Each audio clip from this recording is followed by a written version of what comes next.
Welcome, everybody. I don't know. I am. I have it right here. If everybody could take a minute to mute after they come in, that would be great. Oh, that just came. Just put it here. I didn't know. Or Emily, maybe you could mute them. I'll get started on that. Hi, everyone. I see lots of familiar faces and lots of faces that I'm not familiar with. So that's very exciting. 对，可以听到吗？ I usually say, like, thank you for taking the time to be with us on this beautiful day when you could be outside doing something else. But, today I don't really think that applies. It was 1 degree this morning when I tried to walk my dog and failed miserably to make it around the block. I got to the top of the hill and then I was like, that's it. I'm not doing this. And there's nothing going on anymore and nowhere to be. So, I guess this was really your only option. Everyone's burnt out on Zoom, nothing's happening anymore. So we're the only show in town, guys. But welcome and thank you for being here anyways. We'll give people another couple of minutes to get here. So if people want to grab a cup of tea or a drink or snack, whatever, it's kind of nice to settle in with something for the reading. Ooh, I see John Barnett. Is that your brother, Jeannie? I'd just like Exciting. to give a shout out to my peeps, my fans here. My dearest mentor is on, Ginger. Thank you for being here. Jenny, Paul. Okay. Hi, Lori. Hi, Sally. Hi, Kosho and Andrea. Where's Mr. H? I'm here. Sorry, my thingamajig doesn't work. The name. Oh, hi, Mr. H is my fairy godson. Love that. I want a fairy godson. It's wonderful to have a fairy godson. You pick somebody because you can buy them presents that are the kind of presents you'd like for yourself. Oh, nice. That's the criteria.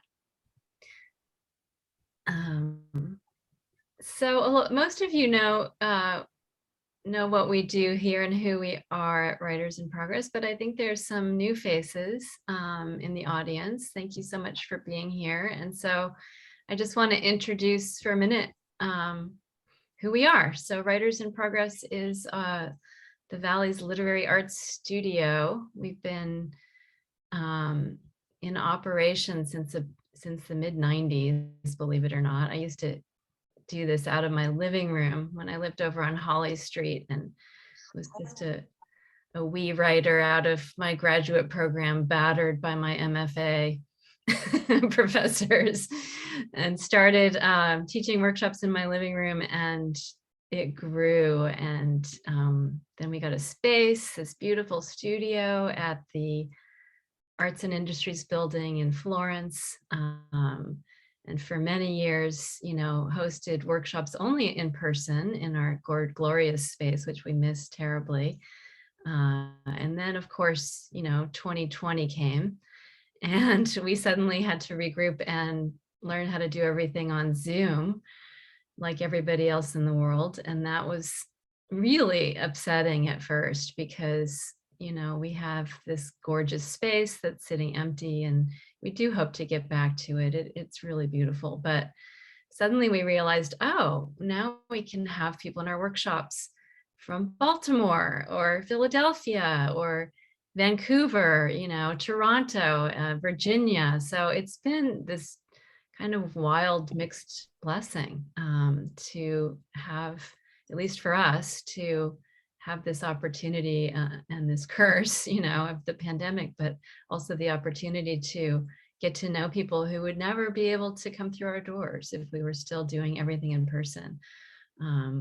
We do hope to get back to doing workshops and readings in person, but we'll continue to do a lot of things online, because that way we can keep this brand new audience that's been so fabulous to have access to. So welcome. Writers in Progress, we have workshops, weekly workshops, one-day workshops, half-day workshops. And our mission really is to enrich the lives of writers in the community, and the community is now expanded to include not just locals. We offer coaching and editorial services as well. And, you know, our philosophy really is that our workshops provide both craft and rigor, because we need to know what's in our toolbox as writers and how to put things together. But we also really believe in community and creativity and confidence, all those nice C words. So a big part of what we do is creating a community, creating a safe place for writers to explore, experiment, try things out, because that's really what creating is all about. You have to feel like you're in a space where you can take risks, and you can't take risks in a space where you don't feel safe to take risks. So we love this community. It's been such a joy, especially during the pandemic. You know, for me personally, I've been really battling the blues these last couple months, and it's getting pretty hard to keep slogging along. But when I come to my weekly workshops or these readings, and I see all these writers and I get to hear people's work, it's just a blast of inspiration and fresh air. And I remember that I'm not alone, and I remember that we're all in this together, and I get to be inspired by the beautiful words of other folks in our community. So I feel really lucky to have you all. Thank you. I want to just share a little quote with you before we jump to the reading. I promise I won't take up too much time, but let me see if I can share my screen. This is from Annie Dillard. I love this quote about writing. She says, "People love pretty much the same things best. A writer, though, looking for subjects, asks not after what he loves best, but what he alone loves at all. Why do you never find anything written about that idiosyncratic thought you advert to, about your fascination with something no one else understands? Because it is up to you. It's up to you. There is something you find interesting for a reason hard to explain because you have never read it on any page. There you begin. You were made and set here to give voice to this, your own astonishment."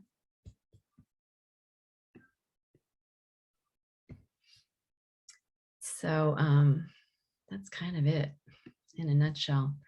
We have 4 fabulous readers tonight from some of our weekly Jumpstart groups, a couple people from the Tuesday morning group and a couple people from the Friday morning group.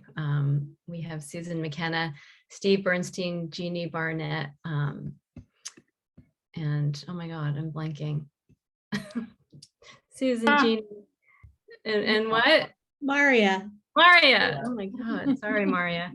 I just had one of those middle-aged like brain bubbles where I couldn't find. I'm so sorry. And a hot flash at the same time. So, and Marya, last but not least, in fact. And each writer is going to read for about 10 minutes and then introduce the writer who's coming after them. So, so stay around. And if you would like to put people in the audience, we would love to have you type questions in the chat bar for the writers as they read. So go to the chat bar and just whatever you are curious about. If you're curious about one of the writers' process, or what, what brought them to write this piece, or, how they revise, or anything that you'd like to know more about, when we get to the little Q&A at the end, we can ask our writers to address your questions briefly. Okay. All right, before my brain totally craps out on me, I'm going to introduce our first reader, Steve Bernstein. Steve is a retired plumber who for over 3 decades has been a teacher and a mentor for at-risk teens, as well as an animal rights activist and human educator. He self-published Stories from the Stoop on Amazon, a beautiful book of stories. 7 adventure stories from his colorful childhood growing up in the Bronx during the 1960s. And it was recently picked up by Skyhorse Publishing, which is an imprint of Simon & Schuster, and it's going to be released by them in March. So that's super exciting. I don't think he's reading from that book tonight, but you're in for a treat. So welcome, Steve. Thank you, Dory. You guys hear me okay? I love when she starts talking about inspiration and that quote. That's the kind of thing that, you know, I cut this tiny little ad from the paper about 8 years ago and stuck it up on my freezer. And 2 months later, I took a look at it and I called Dory and she invited me to my first group. And it took a year, but the book she mentioned is what was happening. And I didn't know it for a year. But it is that encouragement. And I thank Dory and I thank all my writer friends. And I'm not, I'm doing something a little out of the ordinary today. I was asked to share a story, and a fellow writer twisted my arm and said I have to share 2 stories because the story I was going to read is only 3 minutes and it's sacrilegious to leave time on the table. So I got 2 3-minute stories. They're 2 love stories, kind of. And in the last 2 years since COVID, I've been really experimenting with alternative styles of writing, always trying to find the voice of my characters. And I think you'll see that in this. It's not a once upon a time happily ever after story. Neither of them are, but I think they're great and they pack a punch. The name of the first story is Chemistry. It's short and sweet, and it's true. City College, New York, September 1971. I was 16, turning 17 in 3 days. Chemistry 101, first day, first college course. On the stage, Professor Mulvaney stood at his podium. Steep auditorium classroom, 300 students. My assigned seat, second row center. I already knew an engineering degree was not for me. It was my old man's idea, not mine. He used to say, you're too smart to be a plumber like me. You're going to college. From the stage, 15 feet away, Professor Mulvaney saw me snoozing, heard me snoring. He plucked a card from the large seating chart in front of him. Mr. Bernstein, he bellowed, Irish accent, long and drawn out. How many electrons does nitrogen have, Mr. Bernstein? Mr. Bernstein. Semi-awake, I heard my name. Everything else was foggy. My head rested on the shoulder of the student next to me. Nice soft shoulder. She elbowed me twice. She nudged her shoulder up bobbed my head. She whispered into my ear, gentle and soft. A stranger. Was I still dreaming? She kept whispering. Warm, sweet voice close to my ear. Closer, closer. My mouth opened and closed like a fish. Sounds came out, no real words. We can't hear you. Louder, Bernstein. How many electrons in nitrogen? Students laughed. All I heard was a whisper. 7, soft and sweet. Awake now and aroused, her warm, breathy words an inch from my ear. 7, 7, 7. I stood up, turned, faced the class and spoke. First softly, 7, then louder. 7, I roared. Students clapped. Correct, Mr. Bernstein, thank you. You can go back to sleep now. I looked over at my angel. She was beautiful. Suddenly, the lecture wasn't quite so boring. At last, Professor Mulvaney folded up his seating chart, gathered his books, and announced tomorrow's homework, memorize the periodic table of elements. He glared directly at me, but I was focused on her. She seemed familiar to me. We gave each other the once over. We smiled, then we laughed and laughed and laughed. You used to pull my ponytail in the sixth grade at PS 82, she said. I did. I liked it, I said. I liked it too, she said. A year later, I got my plumbing license. A year after that, Ms. Nitrogen and I got married. We had good chemistry.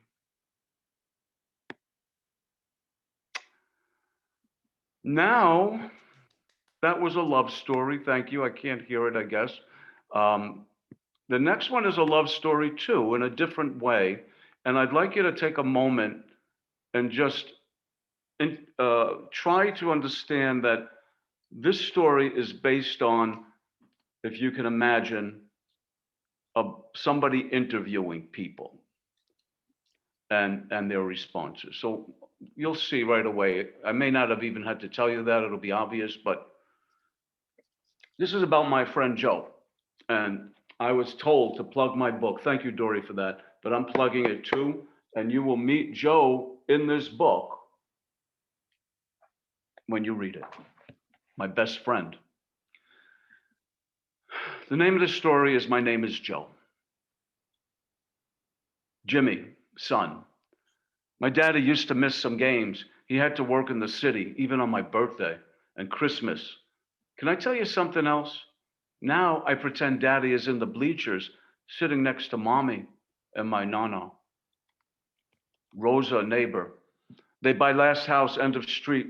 Then the twins come. Ay, Dios mío, so round, so happy boys. I babysit, I make platots. Big pot, nothing left. He loved my Puerto Rican food. My back is no good. I never use a shovel for snow. Now the twins shovel like he used to. Good man, good man. Sherry, wife. In the morning early, I'd hear his Bronco pull into the driveway. I'd let out a breath. You know, I think I held my breath our whole marriage. In the back of his Bronco was a big old truck tire and some heavy rope. The next project was hanging a swing off the old maple tree out back. That Bronco is still sitting in the driveway. His marinara sauce and sausage meatballs are lined up in plastic containers in the freezer, each one sharpied with a date in his handwriting. He was showing the boys how to make the sauce, cutting up the tomatoes, the onions, garlic. His clothes are still hanging in our bedroom closet. But where do I put our dreams? Michelle, waitress at Denny's. Most Sundays, the whole family came in after church for a grand slam banana boat. 4 spoons, 4 cherries. These days, the 3 of them come in, but, well, you know. Dan, brother, he was only 6 months away from retiring after 20 years, 6 fucking months. Chen, colleague. 12 years together, partners side by side. More than once, he saved my sorry ass. After our shift, I take him to my Uncle Lou's restaurant in Chinatown, up off Delancey. We only ate appetizers. His idea: coconut shrimp, popcorn chicken, teriyaki boneless ribs, the works. We'd have a few beers. The job was getting to both of us. I tell him I was worried about his drinking. He'd tell me he was worried about mine. Come New Year's, we had a plan to check out an AA meeting together. Truth be told, he wasn't supposed to be working that Tuesday. He was going to his kid's game. No surprise, he was one of the first to arrive. Sophia, mother. Dio mio, I never thought I'd be burying one of my boys. How can you have a funeral without a body? Figlio mio, oh Dio mio.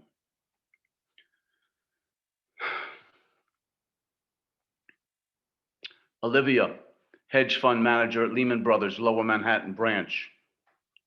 I saw a woman jump out of a window, that awful burning smell, noise and dust, sirens and screams, people crushing each other to get out of the tower. I made it to the mezzanine. I was crouching under some stairs. I couldn't breathe. Through the smoke, all I could see was his badge. As he leaned down towards me, I heard him ask, "What's your name, ma'am? Can you reach my hand? My name is Joe."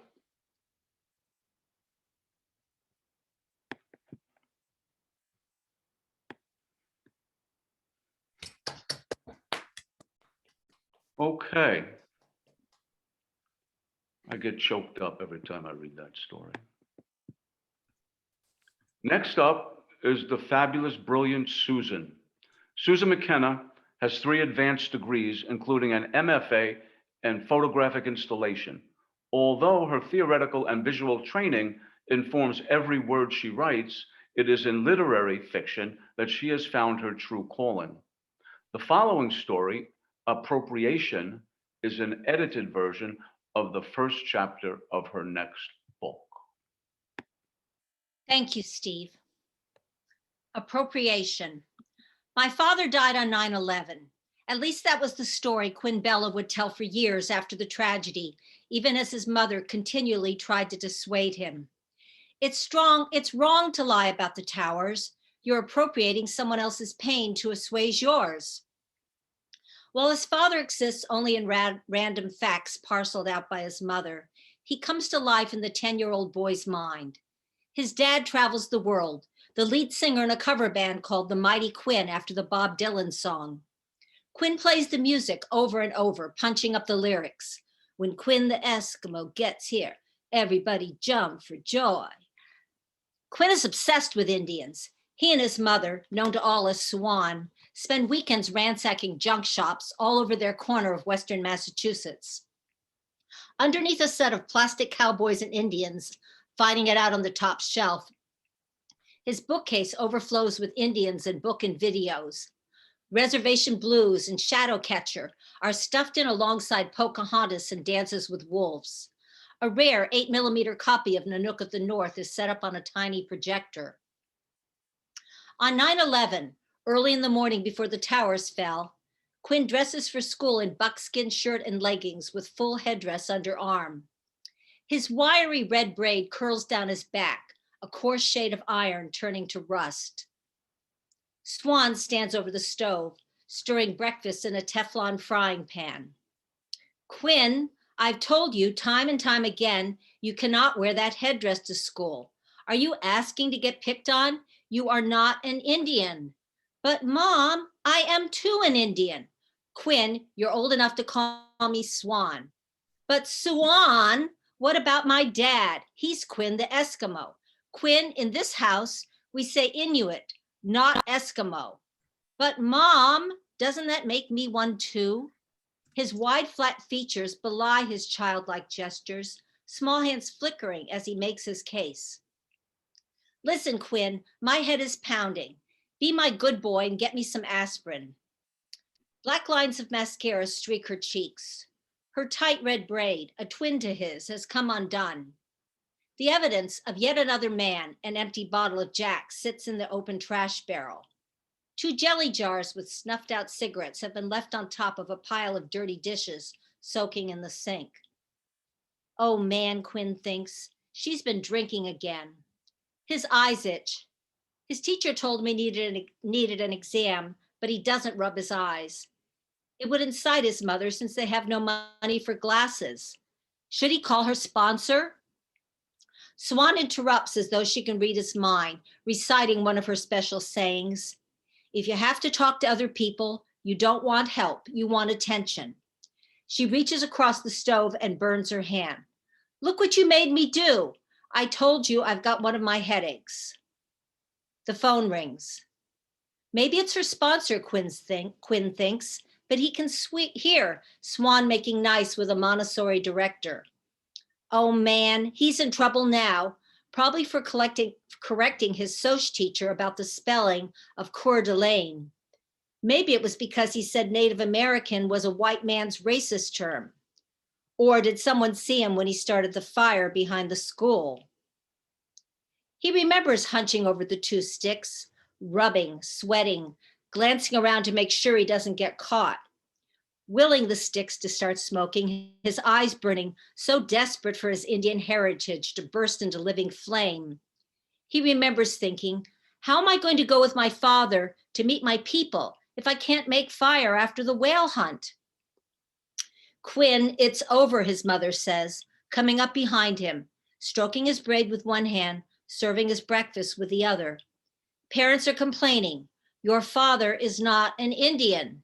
The bastard is an Irish Mick from Dorchester, just like me. But Mom, I mean Swan, what about the mighty Quinn? Look, I've had it. We're lucky they're not taking away your scholarship. Her small body deflates, and her old terry bathrobe gapes at the waist as she sits down. She's naked underneath. The burn on her hand is red and raw. Quinn, let's keep the costumes between us. She places their braids on the table, folding hers over and under his. You can wear them here at home. When he starts to protest, she continues, now settle down and eat your favorite breakfast. When he finishes his scrambled tofu, Swan hands him a fortune cookie. Inside, words she has written on a tiny slip of paper. Be true to yourself, not someone else. Each morning after breakfast, Quinn ingests one of Swan's special sayings. At a tag sale, she had picked up a do-it-yourself fortune cookie maker, like a miniature waffle iron. Her sayings have become the high point at the Alcoholics Anonymous meetings she attends 3 times a week. When Quinn questions the words in the cookie, but Mom, what does be true to yourself mean? Are you true to yourself? She responds, it's Swan's way or the highway. After today, the costumes stay home. I hate you, Swan. Come on, Quinn. I have a special present tucked away, a Polaroid camera. You can keep your Indian clothes in the closet and we'll take pictures, like Edward S. Curtis. Quinn unwinds his braid from the wiry plait his mother has been weaving on the tabletop. I thought one of Swan's ways was about coming out of the closet, like being out and proud. Listen to me, Quinn, I've had it. I gave you a gift and my head is pounding. You've got to stop with the lying, and that filthy headdress goes in the trash today. No, it doesn't. Quinn slams out the door, muttering a Cherokee war chant under his breath. A fortune cookie, wrapped in recycled aluminum foil, is clipped to his backpack. His eyes ache as he opens and reads, cultural appropriation is stealing. Unwept tears that never made it past his sore eyes slide down his belly into down his throat into an already sour belly. When is his mother going to stop acting crazy? The taunts begin as soon as he gets on the bus. Quinella, Quinella. One boy grabs his backpack, starting a relay of children, tossing it from seat to seat. Maybe he's a girl or a faggot. The voices follow the meandering backpack. An Indian faggot. Hey, Geronimo, want to smoke peace pipe? Another boy sneaks up from behind, pencil case toy scissors in hand, and grabs his braid. Quinn screams, get off me. How will his father recognize him without his hair? He whacks the boy in the nose with his fist and feels flesh deflate. If he had his hunting knife, they'd be afraid. When the bus stops at a light, Quinn sees him, a man with a long red pony, just like his, wearing moccasins and beaded headband. Has his father come to save him? The bus drives by. At school, Quinn goes to the nurse with a tummy ache, and Swan comes to retrieve her odd little boy. It's just after 9 a.m. In the car, she tells him, we need to get home. The country's under attack. But Mom, you're taking the wrong turn. I saw him. His mother steps on the gas. Don't you want to see my father? By the time they get settled, the second one has been hit. They watch the towers fall. His mother, whiskey bottle in hand. Quinn, rubbing his burning eyes. They watch the towers fall over and over and over. Mom, can't we go out and look for him? Listen, Quinn, your father might as well be dead. He's dead to me. He's dead to you. He's a drug dealer in New York City. Quinn squeezes his face, his eyesight so blurry he can barely make out the outline of the falling towers. Aren't Indians supposed to be stoic? I'm going to go watch Nanook. Look, Quinn, we're only as sick as our secrets. Swan takes a long swig as she quotes from AA. You're old enough to understand. And you know what they say, forgiveness will release you from your emotional prison. That same night, Quinn sneaks out of bed into the living room. The television is still on. The towers are still falling. Swana is passed out face down on the plaid sofa, her forehead cramped against the plastic protectors that cover the arms. He first checks to see if she's breathing. Her braid trails over the sofa, coming to rest in an empty glass. He takes his Swiss Army knife out of his pajama pocket, the knife his mother had bought, saying it was a gift from his father. Trying not to notice the dress hiked up around her waist, he leans over, avoiding the glimpse of red satin with pubic hair peeking out, and takes hold. He opens the blade and cuts off her braid.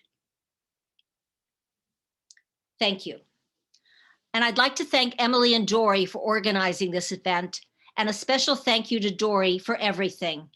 I'd also like to thank Marya, who's reading today, Kate Hartford, and Hillary Stitchbury for your support and encouragement, and for never being afraid to tell me the truth. Okay. It is now my great delight to introduce Jeannie Barnett.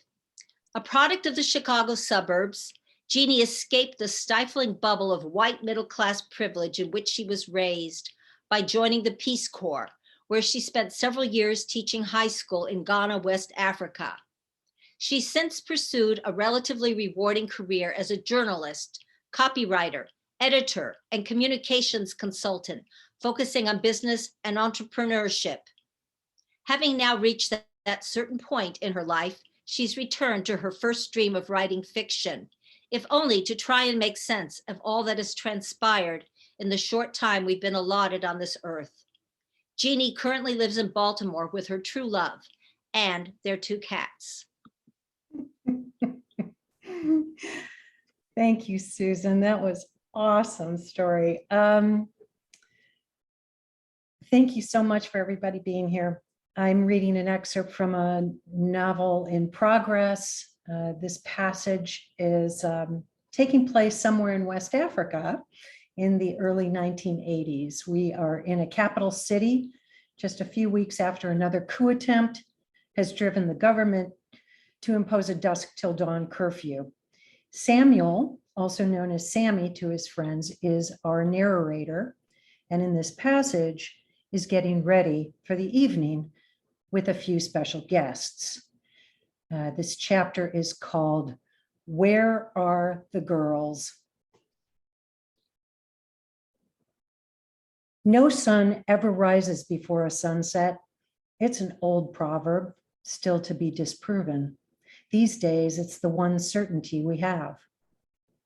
This evening's sun resembles a ball of ripe blood melon sliding down the flat, hazy sky, dragging the dark behind it.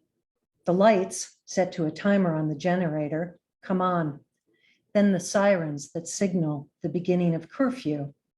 They are quick and ugly, like an angry muezzin's call to prayer.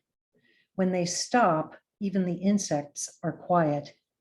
Minutes pass. Then I hear the familiar rumble coming up the road.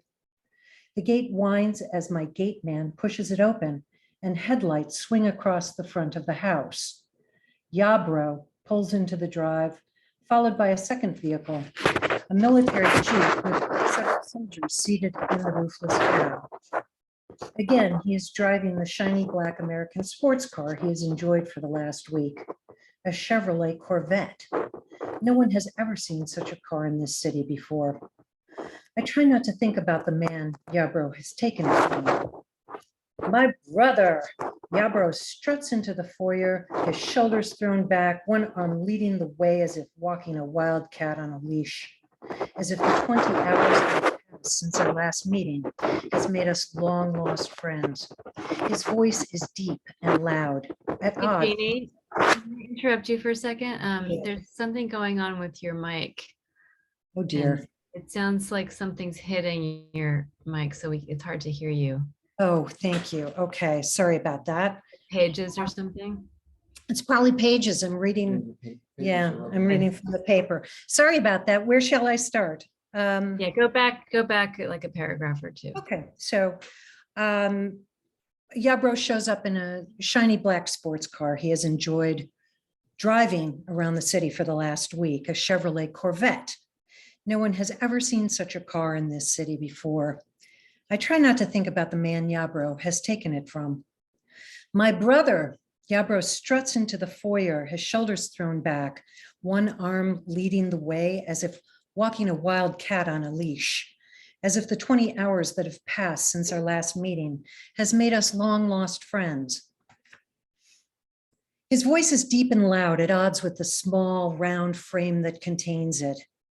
His face is damp with sweat. He is always sweating, as much from the heat as from the exertion of trying to look like a bigger man than he is. Though only a few years separated us in school, he appears much older, the darkening pouches under his eyes, from a fortnight of dusk till dawn duty, moving around the city, from safe house to safe house, until the very last rebel has been rounded up and shackled, and the president can safely return to the official residence. In earlier times, Yabro might find himself at home now with his young German wife and their infant twins being served at his own table, where a place setting awaits him, the servants on strict orders not to clear it. Tonight again, though, his plate will need no washing. Behind him follow a pair of soldiers in full camouflage, shouldering their hand-me-down Kalashnikovs.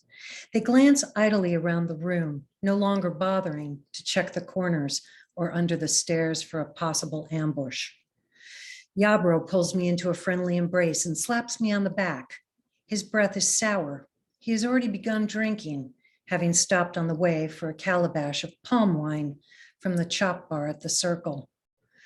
Our bellies graze unpleasantly, a reminder that we share the same ancestors and bear the overabundance of flesh of men who have lived well. Perhaps he senses my unease. He pulls away and smirks. How is it that the people are going hungry and we keep getting fatter? If only for your wife, you'd still look like a schoolboy, I remark. Then you too must have a secret wife. He slaps me on the back again, a little harder than the last one, and laughs at his own cleverness. I chuckle dutifully. The soldiers saunter into the great room and deposit themselves like bookends on the long sofa. They prop their guns against the armrests, barrels pointed at the ceiling, and spread their legs wide, heels up, to show the bottoms of their boots. They are mannerless and indifferent. They are here for the Johnny Walker. My houseman, Solifor, brings them the whiskey in snifters, which they pluck from his tray and finish in one toss. He holds the tray to receive their empty glasses, bending slightly at the waist, eyes to the floor to demonstrate his deference. His face is etched with the long crescent-shaped scars of his tribe. There is nothing in his posture to suggest the hatred he feels toward these men, these godless men. They are to blame for the way things are, but what can anyone do? They have all the guns. All he has is the promise of paradise in the afterlife, and my bottle of whiskey in this one. Where are the girls? Yabro barks. He sits away from the soldiers at the dining table, where Solifor has placed a plate of pita bread and a dish of fresh hummus encircling a caldera of olive oil, all, like the whiskey, rare commodities. He tears off a corner of pita and scoops up the hummus, chewing in large, noisy bites, and waves his hand as Solifor brings a second round to his guards. 1-1, no more, he gestures at the soldiers as they toss off another shot and again deposit the empty glasses on Solifor's tray. His restraint is unconvincing.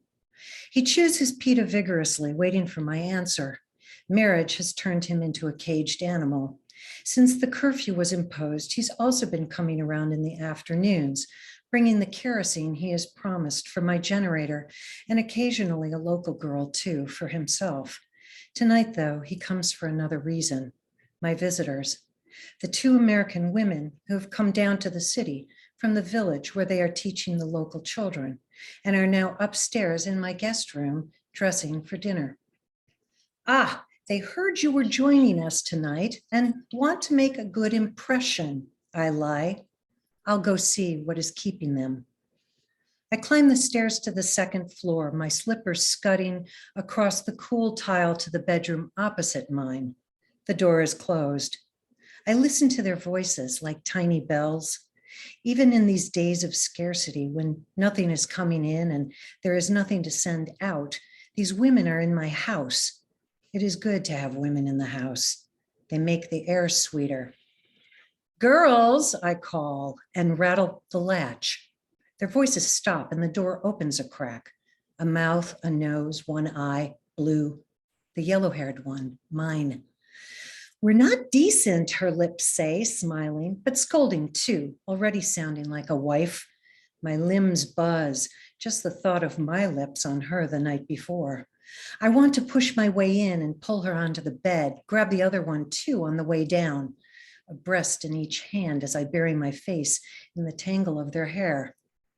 Yabro is here, I say as the door closes. Try not to keep too long. Please don't give him any excuses to misbehave. The door cracks open again, lips, nose, one eye, brown, the brown-haired one, not mine. Honey, says these lips, when did he ever need an excuse? They giggle like schoolgirls as the door shuts again. Ah, here you are, the evening's main attraction, Yabro exclaims as the women enter the room. He stands and opens his arms wide as they skirt past and leave him embracing the air. What, not even a kiss on the cheek to greet me? He pouts. They take their places on either side of me on the smaller sofa that faces the soldiers. My playwife slips her hand over mine and squeezes it. Her touch is thrilling. I am unaccustomed to this free display of affection. The gesture is not lost on Yabro. His lip twitches. Hello, Yabro, they chime in unison. The brown-eyed one folds her arms across her chest and gives him a long look. Working hard again tonight, I see, she says playfully. He folds his arms across his chest too, mocking her. You remind me of someone, he says, blocking her gaze. Someone wonderful, I'm sure, she says brightly. A British girl, he says. She came here some years ago, a very nice girl, young, idealistic, quite fresh as well. She said she was a teacher, here to help our people, just like you. We believed her too, until the day she tried to leave the country. We found drugs in her luggage, some gold and diamonds as well. She didn't even try to hide them. That is what fools she took our people for. Do you know what we do to smugglers? His smile fades. She is in a place you never want to be. In the very next beat, he grabs one of the soldiers' guns by the barrel and hoists it at her. Her eyes widen. He swings the gun up and holds the butt in his other hand, then thrusts it into her lap. Come on, why don't you show us how you would make a coup? He taunts her. Come on, show us how you would do it. It can't be possible. He is fool enough to hand her a loaded weapon. How easy it would be for her just to shoot him. A part of me wants her to. The soldiers seem as surprised as the rest of us. One moves his hand over the place on his belt where his pistol is holstered. The other clutches the barrel of his Kalashnikov. I chuckle nervously, like it is all in good fun, just another prank by my joker friend. But he is convinced these Americans are something other than who they say they are. He has come here tonight to prove it. She slowly stands, wobbling under the Kalashnikov's weight and its awkwardness in her hands. It is clear that this is the first time she has ever held such a weapon, or in fact, any weapon at all. You want to know how I do it? She holds Yabro's gaze. This is how I do it, she says, then bends down and lays the gun on the floor. Yabro frowns. He has not expected his little play to end so quickly. Oh, so like an American. He throws his head back and laughs a little too loudly and slowly claps his hands. The soldiers relax their grips on their weapons. She throws me and my playwife a hard glance, perhaps wondering why I hadn't intervened. But what choice do I have? What can I say to the man who brings the kerosene that keeps my lights on? The loud whirring of the generator out back masks my pounding heart. She takes a step over the gun on the ground to face Yarborough. For a moment, I think she might slap him, like an actress in an old movie. But instead, she leans in. And before he has time to react, kisses him on the cheek. His face flushes. Ah, he stammers, taking a step back. A modern day Mata Hari right here in our midst.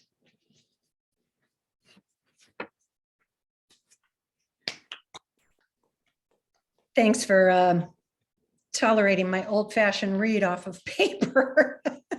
Someday I'm going to learn where this mic is on my computer. Apologies, people. Thanks so much for listening. And now it is my pleasure to introduce to you all our next and final writer-reader, Dr. Maria Zilberberg.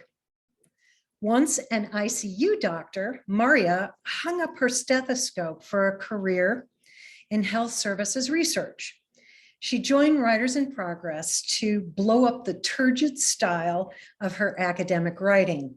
Has she succeeded? You be the judge. Her essays have appeared in Tablet Magazine, Salon, Long Reads, Hippocampus, the Massachusetts Review, and others. Here's Marya. Wow, so bookending these folks, you can imagine how it feels. Be kind. And boy, I haven't been called doctor in quite some time, Jeannie. I'm going to be reading an essay that was published in this here anthology. It is called The Pandemic Midlife Crisis, Gen X Women on the Brink. I sort of consider myself to be the tail end of boomers, so I'm a little bit of an imposter in the Gen X, but and really not at all on the brink, but here you go. It's called Essential. My kids have become nocturnal. Like the mice that live in the walls of my old farmhouse, they turn industrious after darkness falls. Maybe it's their age. More likely, it's their schedules fractured by the pandemic, a predictable rhythm of college life interrupted by this viral intruder that refuses to respect boundaries, making light superfluous. My son and daughter are both here in our pandemic pod, stuck.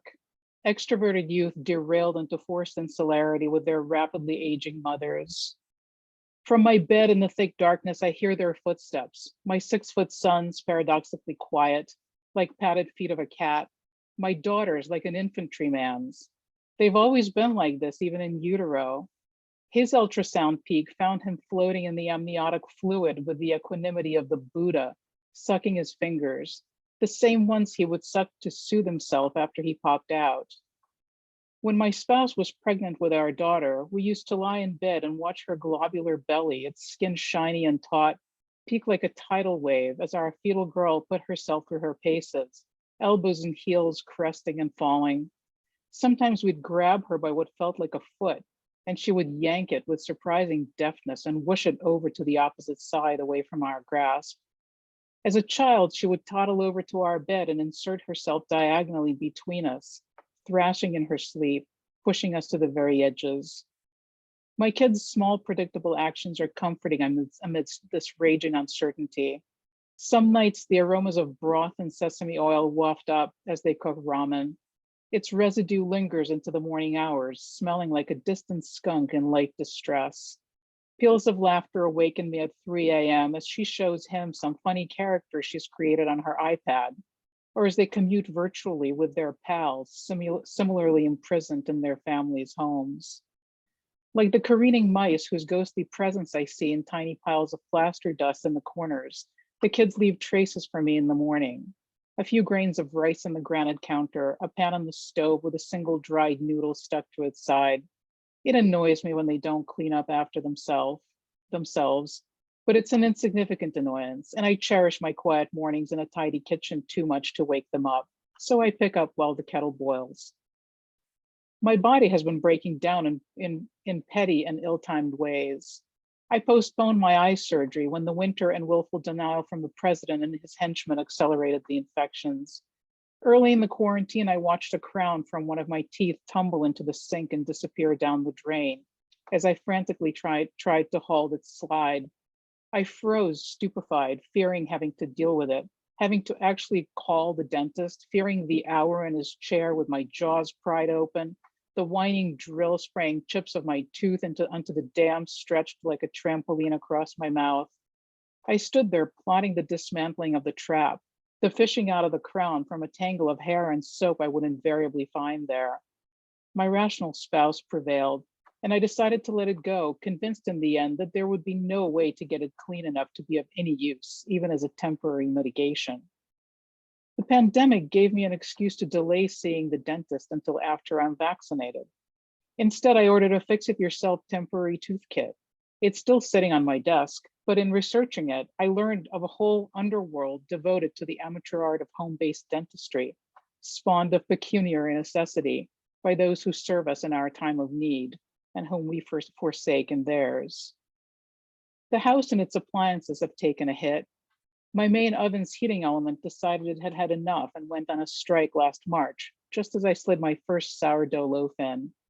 Before closing the door and walking away, my brain caught up with my senses and I realized the oven was only lukewarm.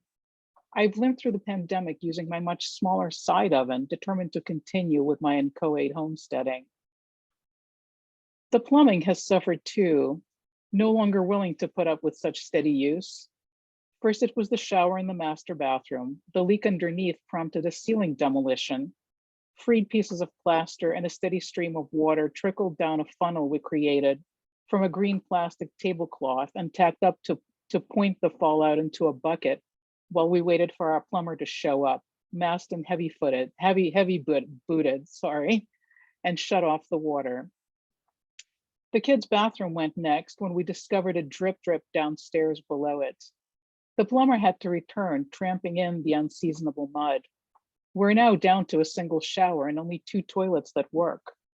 This is still more than what I had during my childhood in a communal flat in Odessa, Ukraine, where 5 families shared a single toilet, where we had no hot water, and where on Sundays we trudged a mile to a public bathhouse for our weekly shower. I worry that before this pandemic is over, we'll return to boiling water and a makeshift tub in the kitchen, the way my parents bathed me when I was small. It's not just dental work or ovens or plumbing. We've all learned to live without things we had once considered indispensable: haircuts, dinners out, parties with friends, book readings, theater, live music and dance, fondling produce at the market. Last December, we had our holidays via Zoom, along with most of the world in this aberration of a year, and raised our distant glasses to better times to come. We've thanked those we call essential, and while we're sincere in our gratitude, in the secret corners of our souls, we're also grateful not to be one of them. Because in this country, at this time, essential rhymes with disposable. I'm lucky that my home office continues to function as it did in the more normal times. I haven't traveled in over a year and I can't say I miss it. Everything I need is already here, yet none of it had to be this way. Not all the death, not the threat of becoming severely ill, not the duration of our isolation. All it would have taken was some effort, some humble deference to experts, some give and take from the citizenry, some minute amount of discipline in exchange for the privilege of a semi-normal life, some minuscule realization that we were all requisite to the effort. Instead, the lies gushed like in my old country, and many believed, so they refused, all of it. Every refusal had its own calculus, its own perverse priority, a nihilistic drive to destroy. None of it was surprising in a society where the Second Amendment is stifling the First, where guns have more rights than people, where freedom is a one-way street, and where the doublespeak of all lives matter is a confession of its dark opposite. My privilege has come into full focus. It's taken the pandemic for me to grok the magnitude of our national disrepair, so quotidian to the lives of so many whom we call essential. My own local disintegrations pale in comparison, and maybe this explains the sanguine attitude I've taken toward all the breaking and disuse in my person and my home, which in a normal year would have seemed galling and somehow unjust. This year, I just turned to toward what is not broken. These days, weeks, months will forever be just another incongruity of frustration and fury and shock, and also this unforeseeable bonus of having my fledglings at my side, for just a little longer, confined to my nest, not by some despotic will of my own, but by a hurricane of circumstances beyond our control. As vaccination programs begin to put an end to this quarantine, our worlds will re-expand into some semblance of their pre-pandemic size. Will our more persistent plagues, complacency, tribalism, racism, xenophobia continue to devour us? Will our culture continue to decay, seduced by false dichotomies that win elections, but dig us deeper into rubble? The choice is ours, at least at this moment. Perhaps surviving this year of captivity on top of the previous 3 which have illuminated our festering historical wounds will not have been in vain. They say sunshine is the best disinfectant. I hope so. A few weeks ago, another one of my crowns failed. The right side of my mouth is doing all the hard work for now. But as afraid as I am of dentists, it won't be long until I'm out of excuses for not getting it fixed. I'm gearing up for my eye surgery too. The oven and the plumbing will come next. The kids are less ambivalent about our impending liberation from this prolonged and at times claustrophobic gestation. My son can't wait to go to the movies with his friends, to have their help with his car restoration, to breathe the same air they breathe without the obstacles of masks and apprehension. My daughter is eager to travel, to see the corners of the world and the corners of her friends' mouths in the flesh. She's moving out to an apartment with her new pod in preparation for a limited return to campus. Their lives are about to shift back into daylight. I will lie in my bed in the darkness, listening for their footsteps, for their laughter and voices. My nose will search for the scent of their midnight snacks. In the morning, I'll examine the kitchen for crumbs of their nocturnal escapades and find none. The pounding that wakes me will be rain on the roof or the wall critters going on with their business. I'll imagine my daughter in her new apartment sitting on her bed, her face lit up by her iPad screen as she creates heads and eyes and ears and hair and torsos and appendages of characters who by the morning, through the magic of her apps, will be moving and laughing and speaking and building their bright as yet uncharted worlds. Thank you.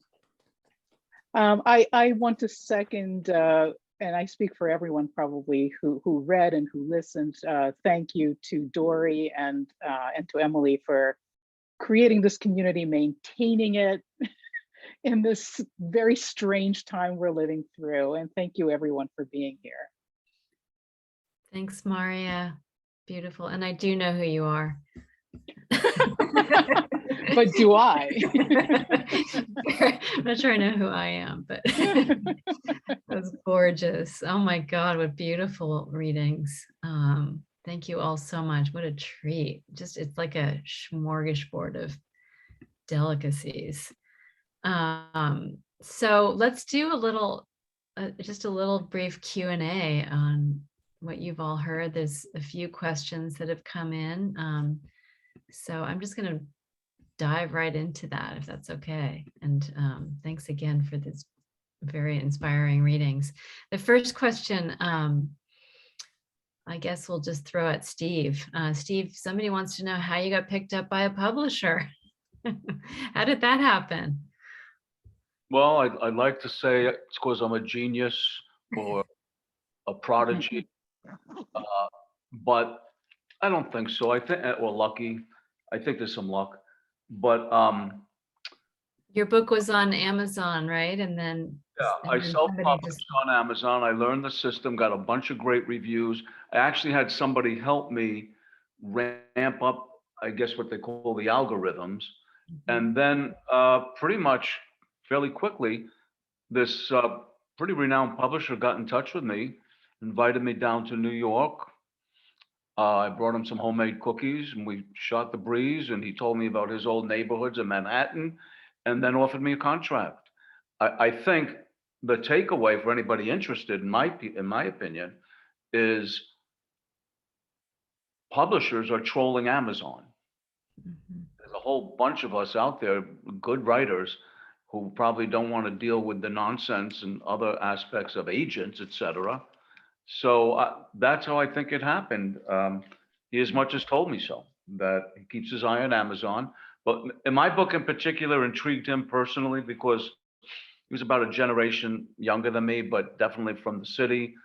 And he wanted a book that got into the streets in the city and had that kind of feel for it. That's awesome. So exciting.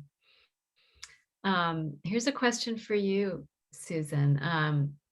Somebody wants to know about writing about a white character pretending to be an Indian character. And what was that choice like? And did you worry about cultural sensitivity and crossing those lines? Well, this was actually prompted because a lot of people were writing about 9/11, and I read an article in the New York Times about people appropriating 9/11 to write when they themselves had not participated or lost somebody. I mean, obviously it was a broad global trauma and certainly a trauma for this country. But there were a lot of different takes on that idea, which Swan articulates when she says using someone else's pain to assuage yours.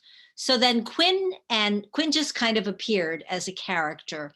And he, because of his absent father, who he believes is an Indian, he appropriated that identity. And I decided it was really interesting. It would be interesting to look from inside somebody who it was, involved with cultural appropriation and from the perspective of a child, because that's considered something that one should not do, and one should especially not do as a writer. So I have wondered if I send this out, or when I finish the book, if someone will, I'm sure two people have already told me I need to hire a sensitivity reader.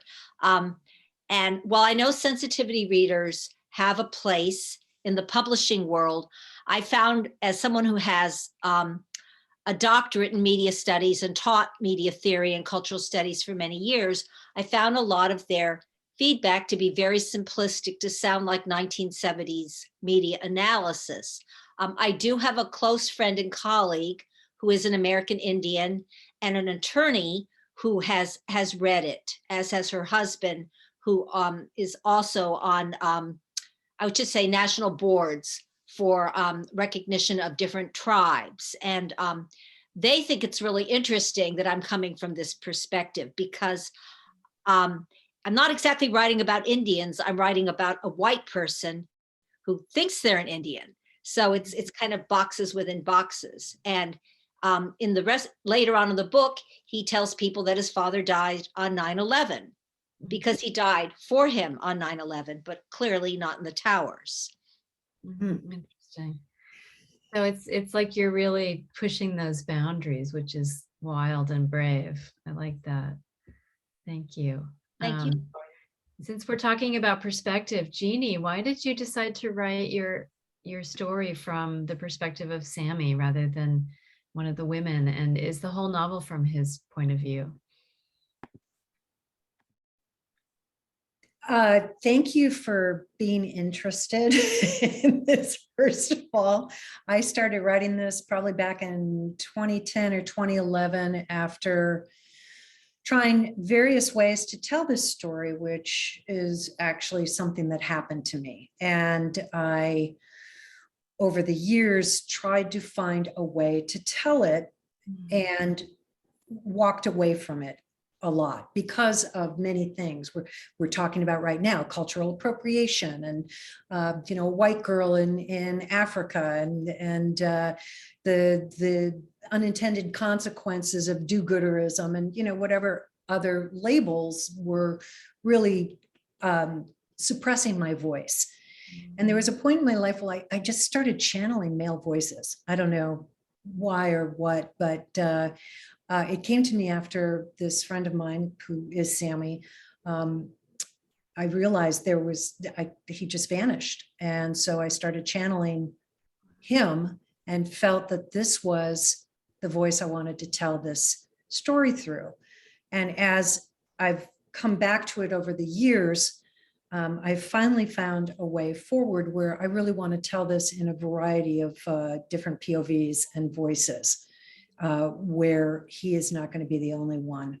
And in thinking about what this story is about, it came to me very clearly just last night that if you've ever seen the movie, The Last King of Scotland, which is about the rise and fall of Idi Amin, very, very brutal movie. This is the opposite of that story.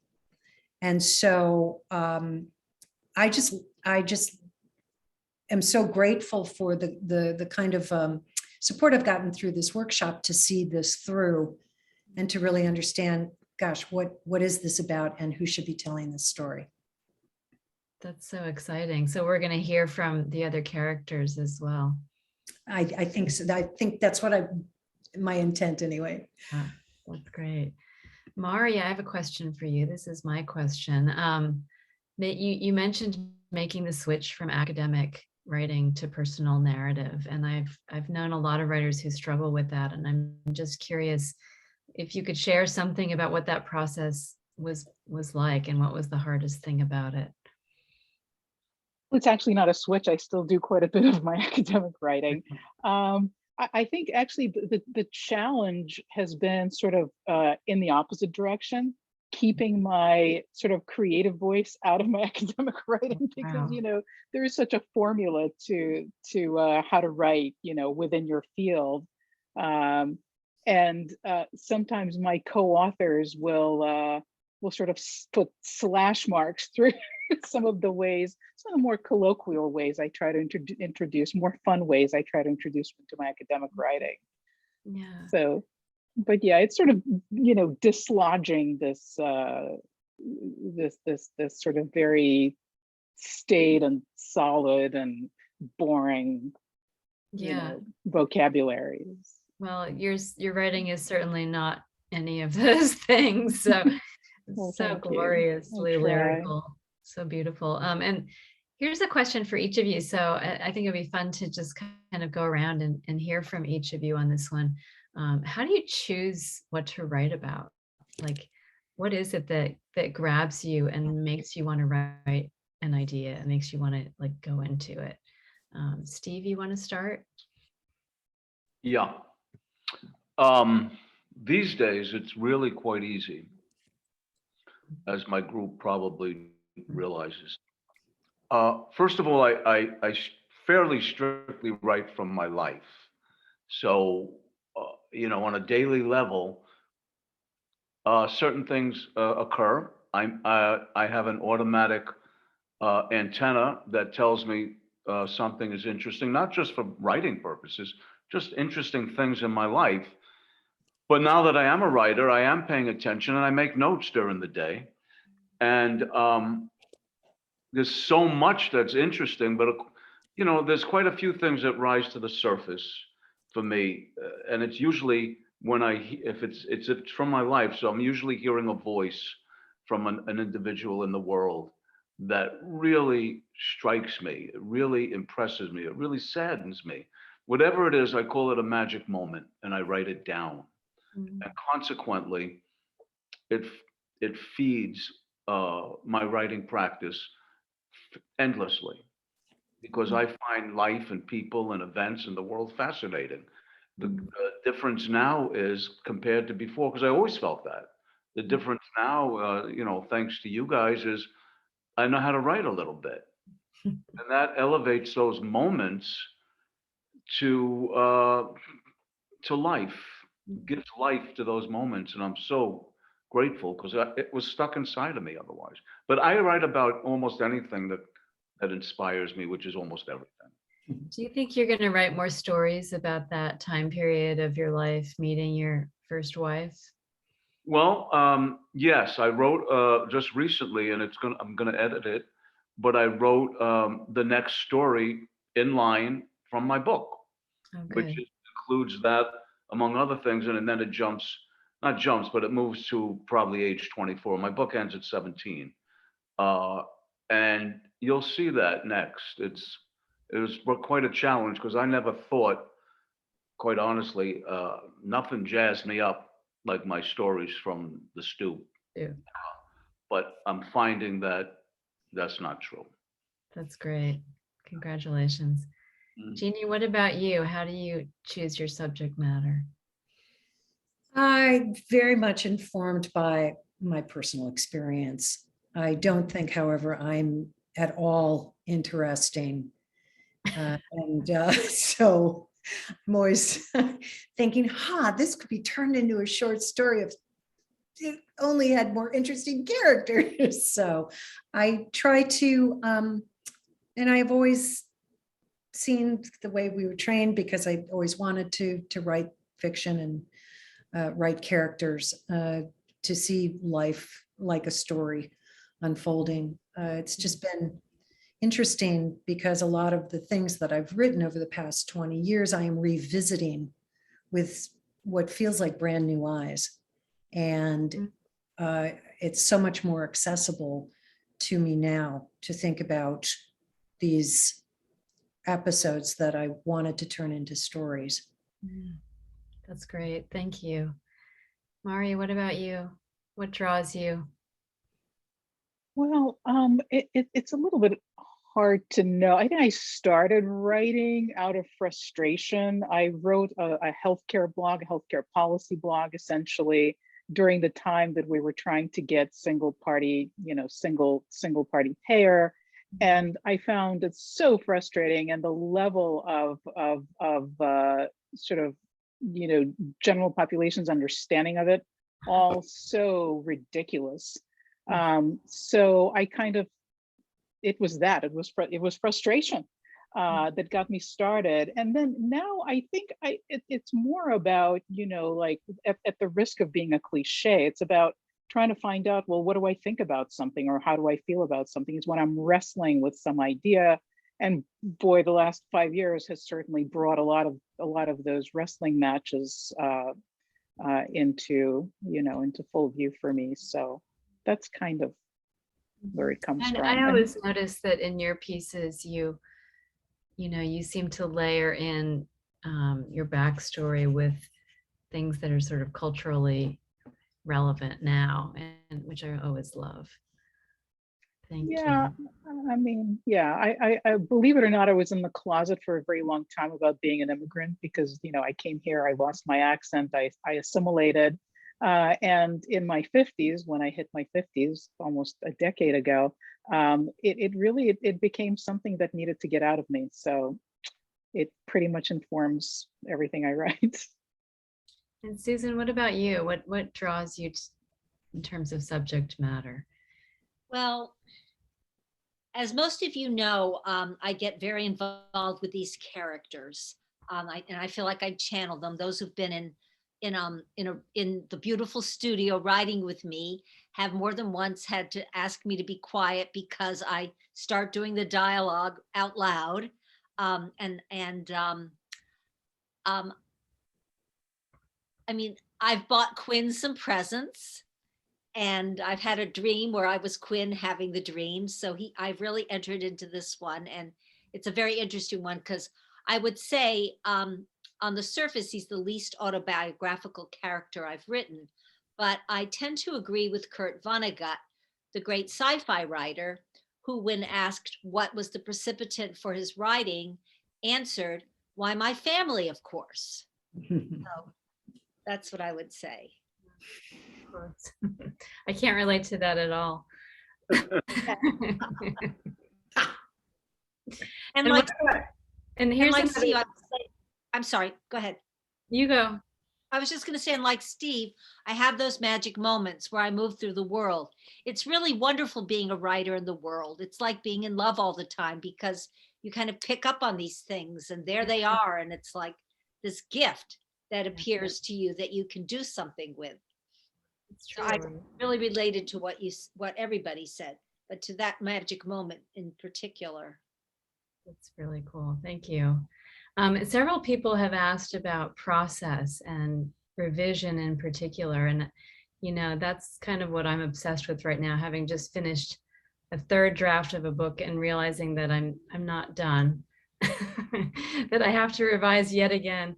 What are people's revision processes like, and how many times do you generally go back to something and rework it? And what's that like for you? Does anybody want to jump in? I will. 20 so far on Quinn, and it's nowhere near done. Marya, who's here, and Kate Hartford, who's in the audience, are my two outside readers at the moment. And I edited this morning. I revised this morning. They're sending me, feedback and suggestions, and they're both really excellent. They see things about continuity, but I enjoy revising to a point. There's really like pleasurable aspects in both elements of writing.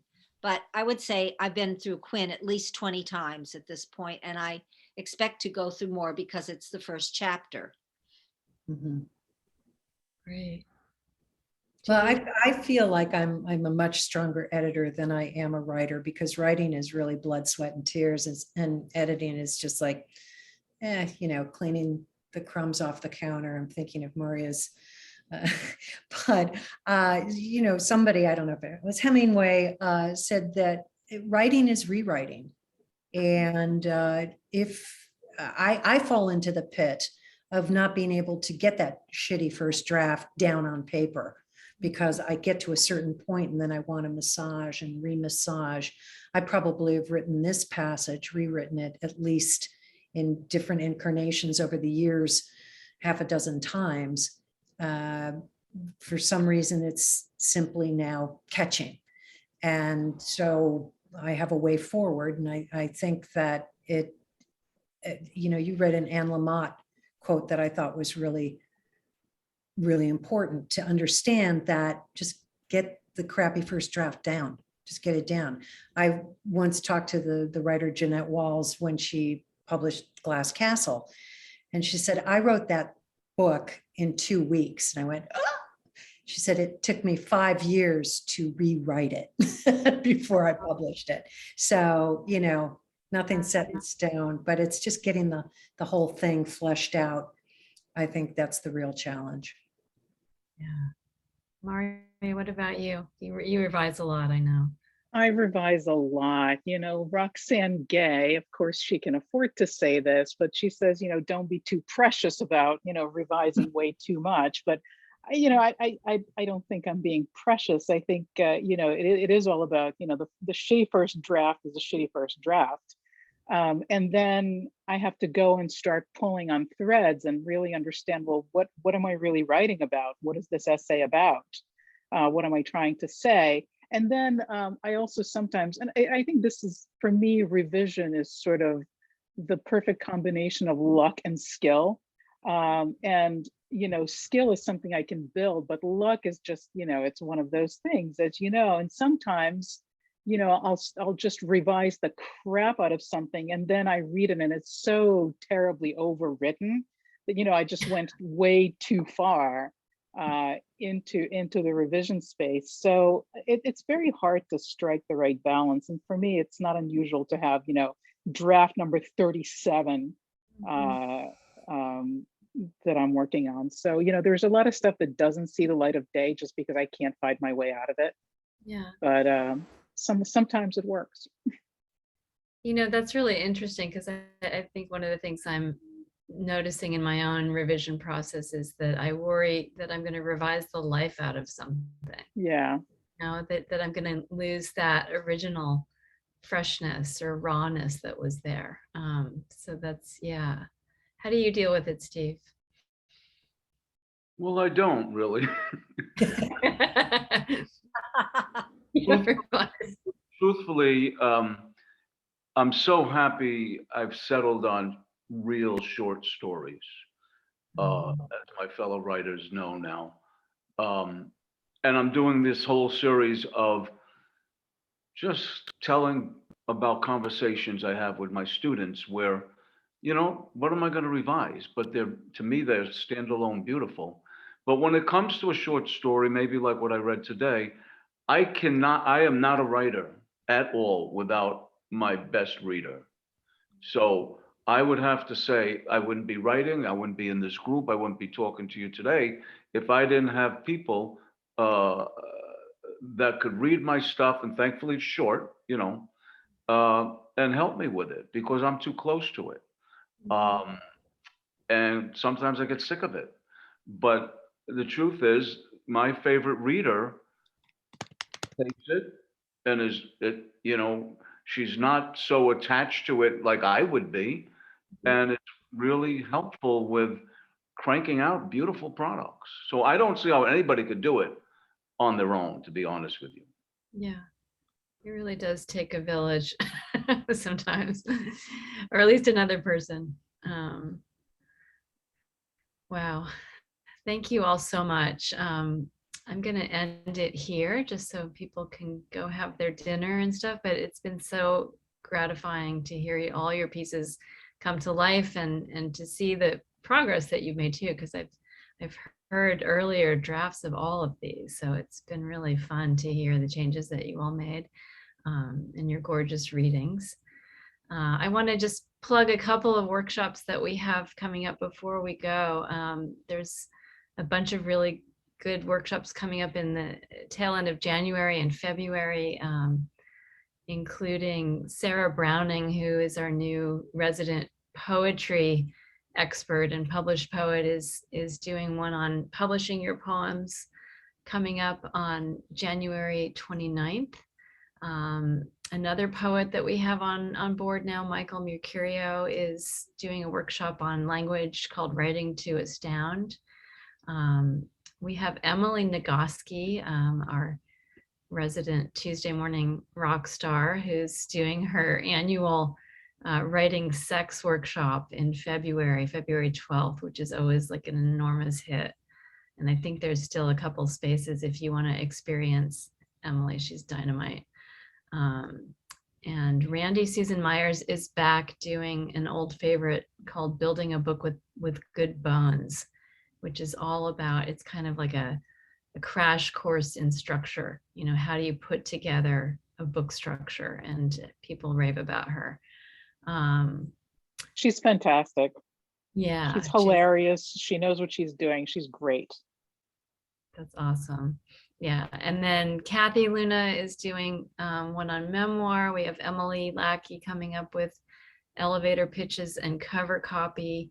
And later in the spring, she and Emily Everett are doing one on submitting your work and getting published. So there's a few more that I'm not going to spew out, but take a look at our website if you're interested, www.writersinprogress.com. Put it in the chat bar. And also feel free to email me or Emily if you have any questions about getting involved in one of our workshops or our community of writers, or if you are a writer in our community who wants to read and you haven't done so recently. We're always looking for people to do this and want to celebrate your work, so let us know. I'm going to write my email in the chat.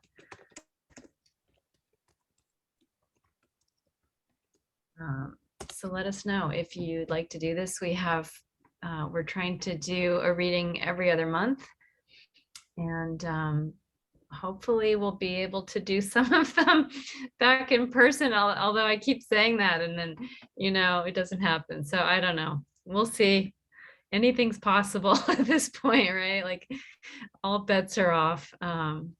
Just don't give up on the Zoom for those of us who are out of towners. We will never. We're going to continue to do workshops and readings online. Hopefully we'll also be able to move back into our gorgeous studio some of the time. And then Jeannie, you'll just have to come up for the weekend and visit me. That's on the calendar.